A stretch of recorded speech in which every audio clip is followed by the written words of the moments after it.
சிந்து பைரவை சீரியல்ல அடுத்த வரை எபிசோட்ல சிவாவும் ஆறுமுகமும் ஒரு வழியா ஸ்னேகா தான் இது எல்லா பிரச்சனைக்கும் காரணம் அப்படின்னு சொல்லிட்டு உண்மையை கண்டுபிடிச்சிடுறாங்க. அதுக்கு அடுத்ததா ஆறுமுகம் இருந்துட்டு அந்த ஸ்னேகா நீயும் சிந்துவும் சந்தோஷமா இருக்கக்கூடாதுன்னு சொல்லிட்டு தான் இப்படி ஒரு வேலையை பார்த்துருக்கா. இதுக்கு மேல நம்ம அவளை சும்மாவே விட்டு வைக்க கூடாது, உடனடியாக அவளுக்கு நம்ம தண்டனை வாங்கி கொடுத்தே ஆகணும் அப்படின்னு சொல்லிட்டு ஆறுமுகம் சொல்லிடுறாங்க. அதுக்கு அடுத்ததாக பார்த்தீங்கன்னா இதை காப்பி பண்ணி தர முடியுமா அப்படின்னு சொல்லிட்டு அதில் ஒரு ஃபோனில் காப்பி பண்ணி எடுத்துகிட்டு வராங்க. இந்த பக்கம் பார்த்தீங்கன்னா சஞ்சய் இருந்துட்டு யார் யார் கேம்பில் இருந்தாங்க அப்படின்னு சொல்லிட்டு ஒவ்வொருத்தரையாக விசாரிச்சுக்கிட்டு இருக்காங்க. அதுக்கு அடுத்ததாக ஆறுமுகமும் சிவாவும் நிற்கிறாங்க.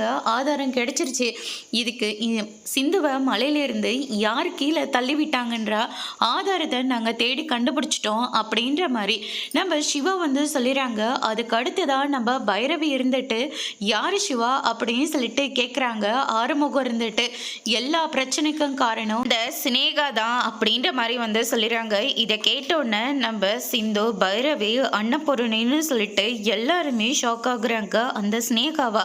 ஆமா பெரியம்மா, அவ தான் காரணம் அப்படின்ற மாதிரி சிவா சொல்லிடுறாங்க. என்ன ஆதாரம் வச்சிருக்கீங்க அப்படின்னு சொல்லிட்டு போலீஸ் கேட்ட உடனே ஃபோன்ல இருந்து அந்த வீடியோ காட்டுறாங்க. பணத்தை ஸ்னேகா இருந்துட்டு அந்த ஆளுங்க கிட்ட கொடுத்தது. அதுக்கு அடுத்ததான் ஸ்னேகா தான் நம்ம சிந்துவை மலை மேலே இருந்து தள்ளி விட்டாங்கன்ற ஆதாரம் வரைக்கும் எல்லாத்தையும் காட்டுறாங்க. அதோட இன்னைக்கான பிரம முடிச்சிருக்காங்க.